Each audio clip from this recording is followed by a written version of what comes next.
The Galactic Council chamber was the largest room Admiral Park Tae-won had ever seen. It stretched for nearly a kilometer in every direction, filled with floating platforms where representatives from dozens of alien species sat in judgment. Light from a nearby star poured through crystal windows, painting everything in shades of gold and blue dot. Tae-won stood alone on the human platform, a small disk barely 10 meters wide. It floated near the bottom of the chamber, far below the great powers of the galaxy. This position was not an accident. The Council had placed humanity here 40 years ago when Earth first made contact, and they had never seen a reason to move it higher. The Korath Dominion has declared open war, High Speaker Arn announced. His voice echoed through the chamber, translated instantly into 100 languages. Orn was ancient, even by alien standards. His gray skin hung loose on his thin frame, and his 4 eyes blinked slowly as he spoke. 3 of our member worlds have already fallen. The enemy moves faster than we expected. Murmurs filled the chamber. Tae-won watched the reactions carefully. The Lorathi delegation showed fear behind their calm faces. The Scarith Military Council was already discussing battle plans. The Virene clicked their mandibles nervously. We call upon all member species to contribute forces to the Joint Defense Fleet, Oren continued. This is not a request. This is an obligation under the Treaty of Vareth. One by one, the great powers announced their contributions. The Lorathi offered 200 cruisers. The Scarith pledged their entire 3rd battle group, even the peaceful. Virene promised support ships and medical vessels. Then Councillor Vethmari rose from her platform high above. She was Lorathi, tall and elegant, with silver skin that seemed to glow from within. Her voice dripped with false sweetness as she spoke. Perhaps we should hear from our youngest members, she said. The humans have been remarkably quiet. Tell me, Admiral Park, what magnificent contribution will Earth make to this war effort? Laughter rippled through the chamber. It was soft, polite, but unmistakable. Tae-won felt the weight of 1,000 alien eyes upon him. He had expected this. Humanity had joined the Council 4 decades ago, and all that time, they had never been treated as equals. Human technology was considered primitive. Human ships were seen as slow and weak. Human culture was viewed as barbaric and violent. The galaxy had made up its mind about humanity long before Tae-won was born. Earth will deploy its first fleet to the front lines, he said calmly. His voice carried clearly through the translation systems. 12 capital ships with full support crews. We will take position at the forward edge of the defensive line. More laughter, louder this time. Vethmari smiled with obvious amusement. 12 ships, she repeated. How generous. I'm sure your little vessels will provide excellent moral support. The human fleet uses chemical propulsion and basic fusion weapons, another counselor added. They would be destroyed in the first engagement. Perhaps it would be kinder to decline their offer. Tae-won remained still. His face showed nothing. Inside, he felt a familiar burn of anger, but he had learned long ago to control it. Patience was humanity's greatest weapon. Patience and secrets. With respect, he said, I would like to bring my flagship into Council space for the fleet assembly. I believe seeing our capabilities firsthand would address some concerns. High Speaker Orn raised one thin hand. The chamber fell silent. Your request is granted, Admiral, he said. Bring your flagship to Vareth Prime. We will see what humanity has to offer. There was no mockery in Orn's voice, only tired curiosity. He had lived for 3,000 years and seen countless species rise and fall. Perhaps he sensed something different about the humans. Or perhaps he simply wanted to end the discussion. Tae-won bowed respectfully. Thank you, High Speaker. My ship will arrive in 3 days. As the session ended, he made his way through the crowded corridors of the station. Aliens of every shape and size moved around him, most ignoring the human completely. A few shot disgusted looks in his direction. One Larathi actually stepped aside to avoid touching him. He found a quiet communication room and sealed the door behind him. The holographic display activated, showing the face of Captain Yoon Hana. She was aboard the ESS Baekdu, waiting just outside Council sensor range. "How did it go?" she asked. "As expected. They think we're bringing a toy to their war." Hana smiled. It was not a kind smile. Should I feel insulted or amused? Neither. "Feel ready." Taewon paused, choosing his next words carefully. "Bring her in. All of her. No more hiding." Hana's expression shifted. For a moment, something like concern crossed her face. "Are you sure?" "Once they see what we have, there's no going back. They'll either fear us or try to destroy us. They're already planning to use us as shields," Taewon replied. "They expect us to die in the first wave while their precious fleets stay safe behind us. I'd rather change their expectations. The Council won't like surprises.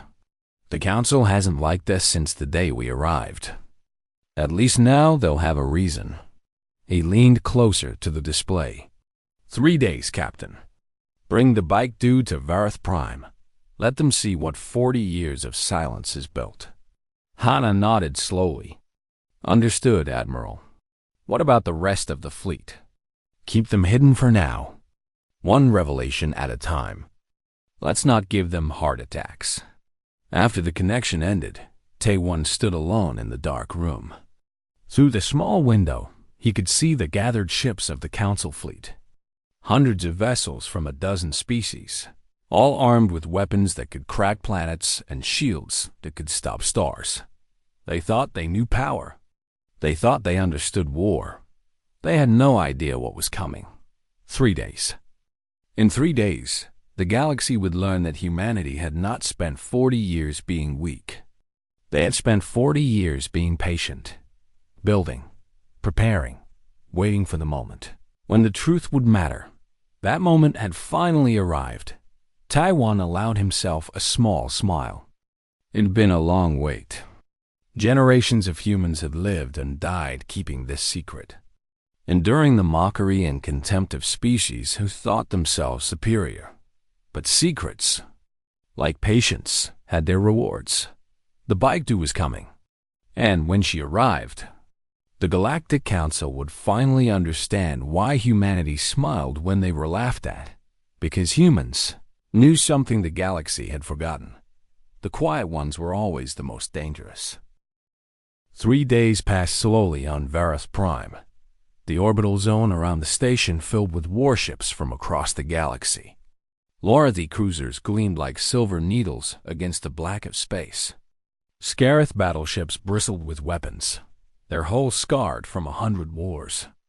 Virene carriers hummed with the movement of thousands of small craft.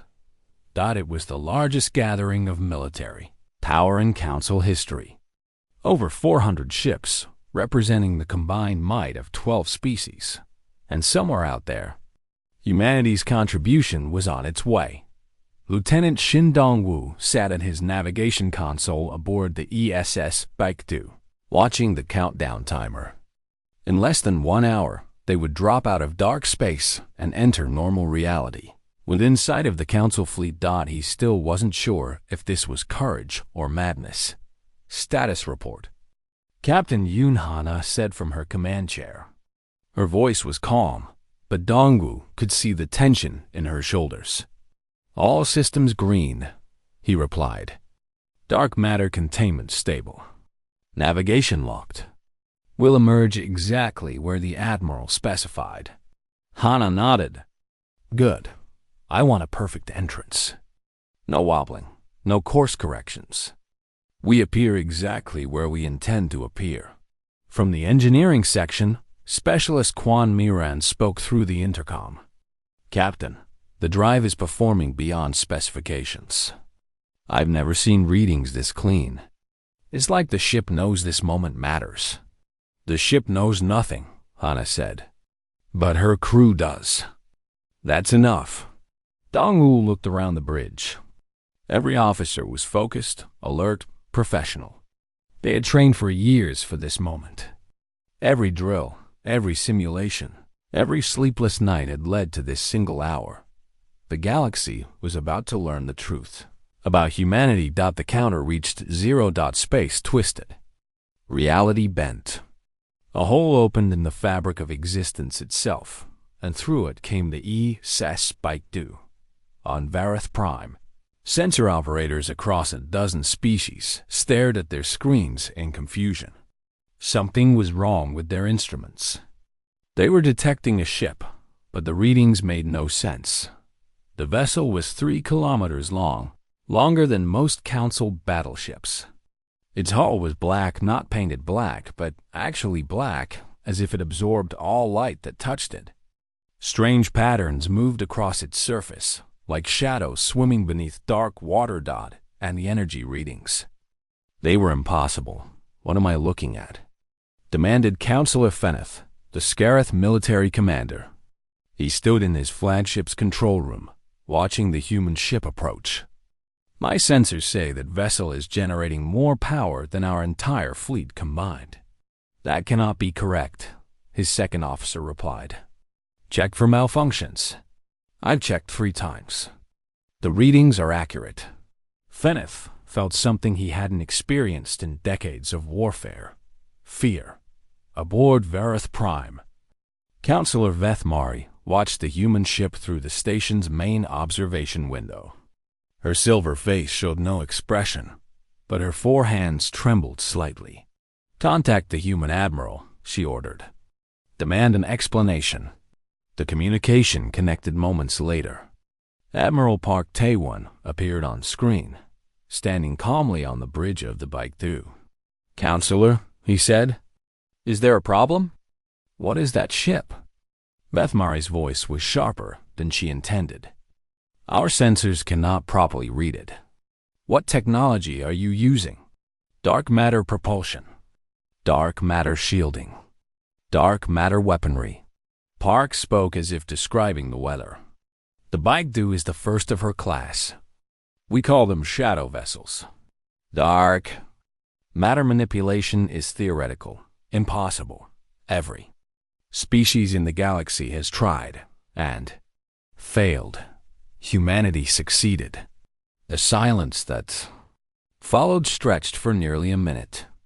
Vethmari opened her mouth several times, but found no words. Finally, she asked the only question that mattered. "How long have you had this technology?" "We began development 49 years ago. The Baekdu was completed 12 years before we joined the Council." Vethmari's face paled to almost white. 12 years before they joined.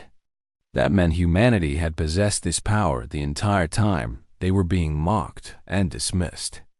Every insult, every joke, every moment of contempt, they had endured it all while hiding weapons that could change the balance of galactic power. "Why?" she whispered. "Why hide this?" "Because power without trust is just another weapon pointed at the galaxy." Park's expression softened slightly. "We wanted to be partners, not conquerors. We wanted to earn respect through patience, not fear. But circumstances have changed. The Karth are coming, and you need every advantage you can get." The transmission ended. Ambassador Rethka of the Viren found Admiral Park in a private meeting room an hour later. She was small for her species, barely 2 meters tall, with iridescent wings folded against her back and compound eyes that gleamed with intelligence. "That was either very brave or very foolish," she said, settling into a chair across from him. "History will decide which," Park replied. "I came to warn you. Some on the Council are already talking about this as a threat. Vethmari has been sending encrypted messages since your ship arrived. She's frightened, and frightened people make dangerous decisions." Park nodded slowly. "I expected as much. You don't seem concerned." "I'm very concerned. But concern doesn't change the math. The Korath have 500 warships heading for Council space. Without our help, you'll lose. With our help, you might survive. The Council can choose to fear us, or they can choose to work with us. Either way, the enemy is coming. Rethke studied him with those gleaming eyes. You're not like other humans I've met. I'm exactly like other humans. We just don't show everything we're thinking. How many ships like the Baekdu do you have? Park smiled slightly. 12 in the First Fleet. Others are still being constructed. The Virene ambassador leaned back, her wings rustling. The galaxy has badly underestimated your species. Yes, Park agreed. But we're hoping that changes today. Not because of what we can destroy, but because of what we're willing to protect. He stood and walked to the window. Outside, the Baekdu hung in space like a piece of living shadow. Council ships kept their distance, as if afraid to get too close. I have a message for anyone who will listen, Park said. Humanity didn't build these ships to rule the galaxy. We built them because we know what happens when good people have no way to defend themselves. We've lived that history. We won't let it happen again. Rethke rose and joined him at the window. You want to be protectors. We want to be partners. Friends, if possible. He turned to face her. But if partnership isn't possible, then yes. Protectors will do. In the distance, Vethmari's encrypted message traveled through space toward unknown receivers. It contained a single line, repeated 3 times for emphasis. The humans have been hiding something. This changes everything. She was right. Everything was about to change. The joint fleet reached the border of Council space 1 week after leaving. Vareth Prime. 412 ships took position along a defensive line that stretched for millions of kilometers. Behind them lay the core worlds of galactic civilization. Ahead lay the darkness where the Karth Dominion waited. The ES Vizbaekdu floated at the center of the formation, surrounded by curious and fearful stares from every ship in the fleet. Counselor Feneth had requested permission to visit the human vessel. As a veteran of 3 wars and commander of the Scarith military forces, he had seen every type of warship the galaxy could produce. He thought nothing could surprise him anymore. Thought he was wrong. Commander Beat Jihai met him at the docking bay. She was a small woman with sharp eyes and an efficient manner. She led him through corridors that seemed to stretch longer than the ship's exterior dimensions should allow. The interior is larger than the outside, Feneth observed. His scale shifted color with confusion. Dark matter allows us to fold space within the hull, Jihai explained. We call it dimensional layering. Some sections of the ship exist in different phases of reality simultaneously. Feneth stopped walking. That's not possible. I used to think that too. Jihai smiled slightly. Then I transferred to the Baekdu. Come, I'll show you the engineering section. They descended 3 levels, or what felt like 3 levels. Feneth's sense of direction, usually perfect, became confused. He couldn't tell if they were moving up, down, or sideways. The engineering bay was enormous. Specialist Quan Moran stood beside a containment unit that pulsed with darkness. Not shadow, but actual darkness, a piece of reality where light simply stopped existing. This is the core, Moran said. Compressed dark matter, held in a magnetic bottle reinforced by gravity fields. It produces enough energy to power a small planet. Feneth approached the containment unit carefully. Even from 10 meters away, he could feel something wrong about it. His body wanted to move away, as if warning him of danger. How did humanity achieve this? He asked. Your species has only been in space for 200 years. Desperation, Miran answered honestly. We had an accident 50 years ago. A faster-than-light experiment went wrong. It tore a hole in local space-time and killed 4,000 people. Left a permanent scar on our moon. I've seen your moon. The dark crater on the southern hemisphere. That's where it happened. After the accident, we had a choice. Give up on the technology forever, or learn to control it. Mayran touched the containment unit gently. 50 years of research, thousands of failures, hundreds of deaths. But we learned. Feneth was silent for a long moment. In his experience, most species who discovered dangerous technology used it for conquest. The Korath had done exactly that. They found a way to enhance their soldiers biologically and immediately began expanding their empire through force. But humanity had built weapons and waited, endured mockery, kept their secret. Why didn't you conquer us? He asked finally.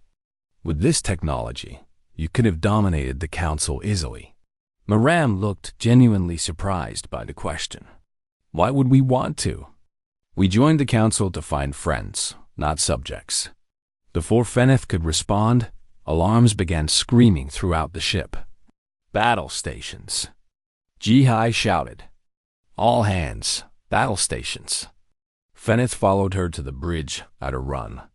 Admiral Park was already in his command chair, studying tactical displays that showed a swarm of red dots emerging from hyperspace. Korath Scout Force, Park announced. 50 warships. They're testing our defenses. 50 ships? Feneth calculated quickly. The Council fleet can handle that number. Can, Park agreed, but won't have to. He touched a control on his chair. Captain Yoon status? Weapons online. Hana's voice came through the speakers. Dark Lances charged and ready. Councilor Feneth, you're welcome to stay and observe. You wanted to see our capabilities. Here's your chance. The Korath ships came in fast.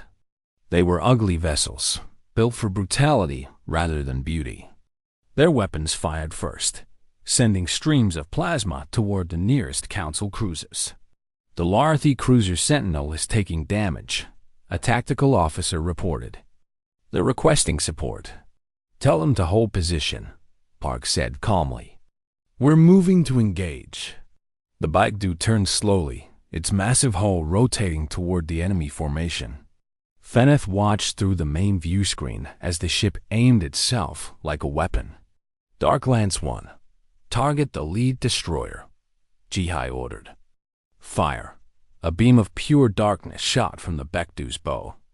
It was not light, not plasma, not any form of energy Feneth recognized.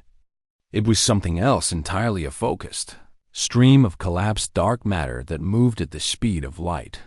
The Korath destroyer's shields flickered and failed instantly. The beam passed through them as if they didn't exist. It struck the hull and continued through, emerging from the other side and hitting 2 more ships behind the first. All 3 vessels exploded simultaneously. Target Group 2, Jihai said. Fire. Another beam. 4 more ships destroyed. Target Group 3. The Korath formation was breaking apart. Ships tried to scatter, to flee, but the Baekdu's weapons tracked them easily. Each shot killed multiple targets. Each second brought more destruction. In 7 minutes, 31 Korath warships were reduced to debris. The remaining 19 fled into hyperspace. Their retreat so fast that some of them damaged their own engines. The Council fleet watched in complete silence on the bridge of his flagship. Feneth stared at the view screen, showing the expanding clouds of wreckage. His scales had turned pale white, the scarlet color of shock. 7 minutes, he whispered. 31 capital ships in 7 minutes. Park nodded slightly. The Dark Lances ignore conventional shielding. Against Korath technology, were extremely effective. Extremely effective. Feneth repeated the words as if tasting something strange. Admiral, I've commanded fleets for 80 years. I've never seen anything like this. Not from any species. Not in any war. Now you understand why we kept it secret. Park turned to face him directly. Imagine if we had revealed this technology 40 years ago. Would the Council have welcomed us? Or Would they have tried to destroy us before we became a threat? Feneth knew the answer. He didn't want to admit it, but he knew. They would have attacked you, he said quietly. United against you. Tried to eliminate humanity before you could grow stronger. Exactly. So we waited. We let them mock us. Let them underestimate us. We proved ourselves reliable and peaceful through 40 years of service. Park's voice carried no anger, only tired understanding. We were never hiding our strength out of fear. We were hiding it to give the galaxy time to learn who we really are. The tactical officer interrupted. Admiral, we're receiving a transmission from the Korath flagship. War Master Dren himself. Park raised an eyebrow. Put it through. A face appeared on screen, reptilian, scarred, with eyes that burned with savage intelligence. War Master Dren smiled, showing rows of sharp teeth. Impressive, he said. Very impressive. I was told humans were weak prey. It seems my information was wrong. It usually is, Park replied evenly. Dren laughed, a harsh, barking sound. I will enjoy destroying you, human. Your dark ships are strong, but strength is not everything. Numbers matter. What matters? His smile widened. I'm coming with my full fleet. 500 warships. Let's see how impressive you are when you're outnumbered 40-1. The transmission ended. Feneth looked at Admiral Park. 500 ships. Yes. Can you stop that many? Park didn't answer. His eyes stayed fixed on the view screen, where the remains of 31 warships drifted silently through space. Finally, he spoke. I guess we're going to find out. The Council convened an emergency session aboard Verith Prime. Representatives from every member species crowded into the Great Chamber, their platforms rising in chaotic patterns as everyone tried to speak at once. Admiral Park. Taewon stood on the human platform, watching the storm unfold around him. Fear filled the chamber like a poisonous gas. The battle at the border had changed everything. They destroyed 31 ships in 7 minutes. Counselor Vethmari's voice cut through the noise. Her silver face was twisted with something between terror and fury. 31. And they've had this weapon for decades. Decades of sitting among us, pretending to be weak. Murmurs of agreement rippled through the chamber. How do we know they're not working with the Korath? Another counselor demanded. This could all be a trick. Pretend to fight each other, then divide and conquer us. Park remained silent. He had expected this reaction. Fear made people stupid, and the council was very afraid right now. High Speaker Orn raised his hand for silence. The chamber gradually quieted. Admiral Park, Orn said, his ancient voice steady. The council has questions. Many questions. But first, we must understand what we are dealing with. How did humanity develop this technology? Park nodded. I've brought someone who can explain better than I can. With your permission, I'd like to introduce Dr. Nam Yunbai, Chief Scientist of Earth's Dark Matter Research Division. A woman appeared on the human platform via holographic projection. She was small, with gray-streaked hair and tired eyes that had seen too many sleepless nights. She looked around the vast chamber without fear. Council members, she began. I'll start with the truth, even though it's not a proud story.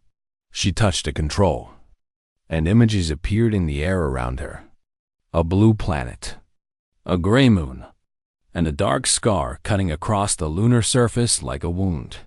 50 years ago, Earth attempted to develop faster than light travel. Our scientists believed they had found a way to fold space using dark matter manipulation. Yunbai's voice was calm, clinical. They were wrong.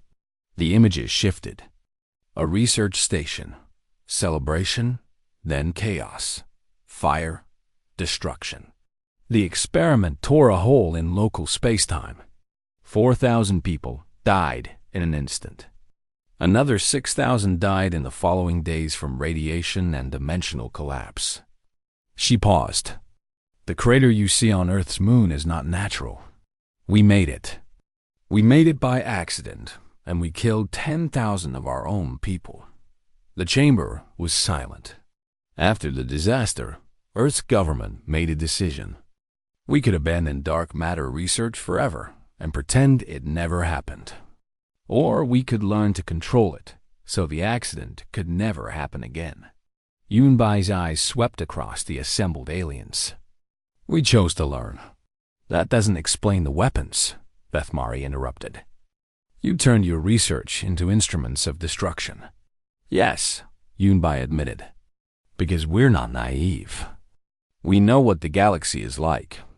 We know that someday someone would come who didn't want to talk, who only wanted to conquer. She gestured toward the distant border where the Korath waited. We were right. From the Scarith platform, Counselor Feneth spoke.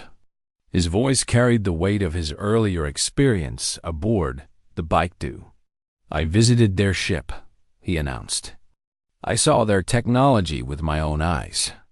I asked Admiral Park why humanity didn't use these weapons to conquer us. He paused. He said they wanted friends, not subjects. And you believed him? Vethmari demanded. I've commanded warships for 80 years, Counselor. I know the difference between warriors and conquerors. Feneth's scales shifted to a deep blue, the scarif color of conviction. Humanity could have destroyed us all 40 years ago. Instead, they joined the Council, served as equals, endured our contempt. Does that sound like the behavior of conquerors? It sounds like the behavior of patient predators, Vethmari replied coldly. A new voice entered the debate. Elder Morath, the ancient Larathi philosopher, rose from his seat. He was older even than High Speaker Aura, with skin that had faded to pale white and eyes that had watched civilizations rise and fall. I have lived for 3,000 years, he said slowly. I have seen many species discover power like this. Dark matter, antimatter, reality manipulation. Every single one of them used it for the same purpose. To take what they wanted by force. The chamber held its breath. Humanity is the first species I have ever seen develop such weapons and choose not to use them. Morath turned his ancient eyes toward Admiral Park, not because they were weak, not because they were afraid, but because they believed something different was possible. General Choi Seung-ho appeared on the human platform via hologram. He was tall and weathered, with the bearing of someone who had spent a lifetime preparing for battles he hoped would never come. I command Earth's defense forces, he said. I've dedicated my life to protecting humanity from threats, foreign and domestic. I could have pushed for conquest. Our technology would have made it easy. He stepped forward, his image flickering slightly. Instead, I've spent 40 years training soldiers to fight only as a last resort. Teaching them that true strength isn't about destroying your enemies. It's about protecting those who cannot protect themselves. His voice hardened. Right now, 3 council worlds are burning under Korath occupation. Millions of innocent people are dying. And we're standing here arguing about whether the species trying to help you might secretly be your enemy. Vethmari stood to respond, but General Choi continued. We could have stayed home, let you face the Korath alone. With our technology, Earth would be safe, even if the entire council fell. But we're here, ready to fight for allies who have treated us with nothing but contempt for 40 years. He met Vethmari's eyes directly. That should tell you everything you need to know about what kind of species humanity is. The chamber fell silent. High Speaker Auron spoke quietly. The council must vote. Do we accept human ships into the joint command structure, or do we demand they withdraw from council space? Platforms began signaling their readiness to vote. The tension in the chamber was nearly unbearable. Then the alarms began. Every screen, every display, Every communication system in the chamber lit up with emergency warnings. A tactical officer's voice echoed through the space. 500 Karath warships have entered Council space. Repeat, full invasion force detected. They're heading directly for Vareth Prime. Panic erupted. Counselors screamed. Platforms collided as everyone tried to reach exits. They're moving faster than our projections. The officer continued. They'll reach Vareth Prime in less than 4 hours. Admiral Park's voice cut through the chaos. High Speaker, we don't have time for votes anymore. The enemy is here. Oren looked at the human admiral.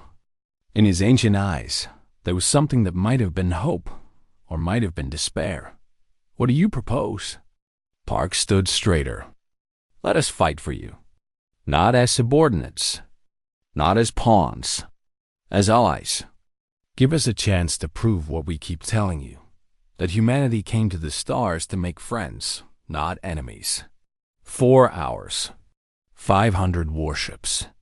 The survival of everything the Council had built for 12,000 years.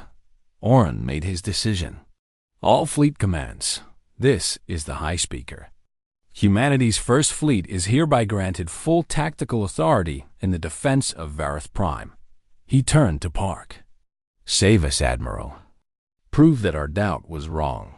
Park bowed once, then disappeared from the platform. The battle for the galaxy was about to begin. The Karath Armada emerged from hyperspace like a swarm of angry insects. 500 warships, each one bristling with weapons, spread across the darkness of space in a formation designed to overwhelm and terrify.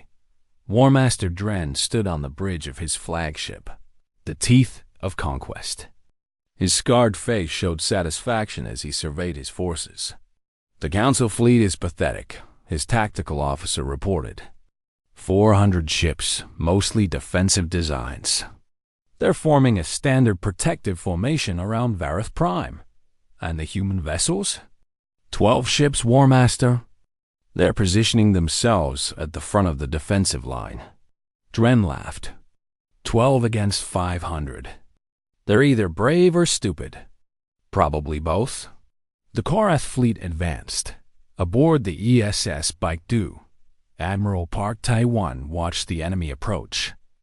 Around him, his bridge crew worked with calm efficiency. Captain Yoon Hana stood at his side, her eyes fixed on the tactical display. 12 ships in a single line, she said quietly. Are you sure about this formation? It's not a defensive formation, Park replied. It's a statement.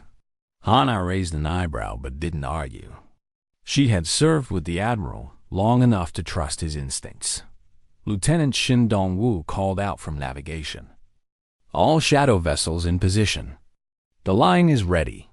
Park opened a channel to the entire First Fleet. This is Admiral Park to all ships. Today, we fight for people who have mocked us, dismissed us, and treated us as inferior for 40 years. Some of you might wonder why we should risk our lives for them. He paused, looking at the faces of his crew. Human faces, determined and unafraid. We fight because that's who we are. We fight because protecting others is what humanity has always done best. We fight because if we don't, millions of innocent people will die. His voice hardened. And we fight because those Karath warships need to learn what happens when they threaten our friends. The channel clicked off. Hana smiled slightly. Good speech.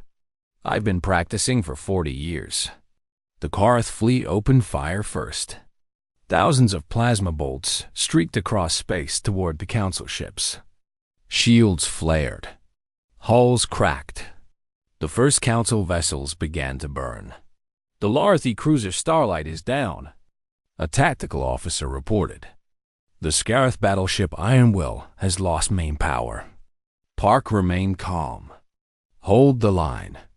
Wait for my order. The Karath advanced, sensing weakness. War Master Dren pushed his fleet forward, eager to break through the Council defenses and claim victory. The 12 human ships didn't move. What are they doing? Dren demanded. Why aren't they fighting? Unknown, War Master. They're just sitting there. Dren felt a flicker of unease. The human ships should have retreated by now.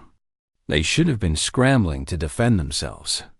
Instead, they held perfectly still, like predators waiting to strike. War Master, we're entering optimal weapons range in 30 seconds. Good. Prepare all forward batteries. Destroy those black ships first. 20 seconds. 10 seconds. Fire. The Korath fleet unleashed everything it had. Thousands of weapons fired simultaneously, filling space with deadly energy. The dark matter shields absorbed it all. Every plasma bolt, every missile, every beam weapon simply vanished into the black hulls of the shadow vessels. Not deflected, not reflected, just gone. Impossible. Dren roared. Increase power. All ships, concentrate fire on the lead vessel. More weapons fire. More absorption. The human ships remained untouched. Admiral Park spoke calmly. Commander Beak, activate primary weapon systems. Dark lances charged and ready, Admiral. All vessels, designate targets. Fire on my command. 12 shadow vessels aimed their weapons at the Korath armada. 12 beams of compressed dark matter prepared to launch. Park let the moment stretch. He wanted Dren to understand what was coming. Fire. The sky turned black. 12 beams shot across space simultaneously. Each one passed through shields as if they didn't exist. Each one continued through multiple targets before finally dispersing. The first volley destroyed 52. Korath warships. Reload and fire at will. Park ordered. The shadow vessels became instruments of destruction. Their weapons fired again and again, each shot claiming multiple victims. Korath ships exploded in chains of fire. Escape pods launched in desperate waves. Entire squadrons ceased to exist in seconds. War Master Dren watched his armada die around him. In 2 minutes, he had lost nearly 200 ships. His greatest fleet, the pride of the Dominion, was being butchered by 12 human vessels. Retreat, he screamed. All ships retreat. But it was too late. A dark lance struck the teeth of conquest directly. The beam passed through the bridge, through the engine room, through the entire length of the ship. Dren's final words were transmitted to any ship close enough to receive them. What? Are you? The flagship exploded. The surviving Korath ships fled. Less than 300 remained, and they scattered into hyperspace in complete disorder. Their formation shattered. Their morale destroyed. The battle had lasted 90 seconds. In the council chamber on Varith Prime. Absolute silence filled the enormous space. Hundreds of alien representatives stared at the tactical displays showing the wreckage of the Korath. Armada. High Speaker Arn rose slowly from his seat. His ancient body trembled, not with fear, but with something deeper. Something like awe. He walked to the center of the chamber, where every species could see him clearly. Then, for the first time in 12,000 years of council history, the High Speaker bowed to a member species. 40 years ago, he said, his voice echoing through the silent chamber, we welcomed humanity as children to be guided. We thought we knew what you were. We thought we understood your place in the galaxy. He straightened, his 4 eyes wet with emotion. Today, we understand. You were never children. You were simply patient. Admiral Park appeared on the human platform, his image transmitted from the Bekdu's bridge. He looked tired but satisfied. I, Speaker, he said, humanity didn't come to the stars to conquer. We came to find our place among the wonders of the universe. We hoped that place would be as equals, as partners. He paused. As friends. Counselor Feneth began to clap. The sound was strange coming from his clawed hands, but the meaning was clear. One by one, other counselors joined him. The applause spread through the chamber like a wave. Only Counselor Vethmari remained silent. After several minutes, she made her way through the crowd to the human platform. "Admiral," she said quietly, "I was wrong about your species. Wrong about everything." Park nodded but said nothing, waiting. "Why do you still want to be part of this council?" Vethmari asked. "We treated you with contempt for 4 decades. We laughed at you, mocked you, and you protected us anyway." Park considered the question carefully before answering. Because contempt can become respect, and enemies can become family. He met her silver eyes directly. Humanity learned that lesson through thousands of years of painful history. We're hoping you won't have to learn it the same way. Vethmari was silent for a long moment. Then she did something that shocked everyone in the chamber. She bowed to Admiral Park, a full Lorethi bow, the kind reserved for honored elders and beloved friends. "Thank you," she whispered, "for being better than we deserved." Outside the station, the 12 shadow vessels took position in a protective formation around Vareth Prime. Their black hulls absorbed the starlight, making them look like pieces of the void itself. The council voted unanimously to grant humanity a permanent seat on the High Military Council. The war with the Karath would continue, but the balance had shifted forever. In his quarters aboard the Baekdu, Admiral Park finally allowed himself to rest. Through his window, he could see the council station glowing softly against the stars. 40 years of patience. 40 years of mockery. 40 years of keeping the greatest secret in human history. It had been worth it. Not because humanity had proven their power. Power was just a tool, dangerous in the wrong hands. It was worth it because humanity had proven something far more important. They had proven that strength and kindness could exist together, that patience could defeat prejudice, that the best way to earn trust was to be trustworthy. The galaxy had expected monsters. Instead, they found protectors, and that made all the difference.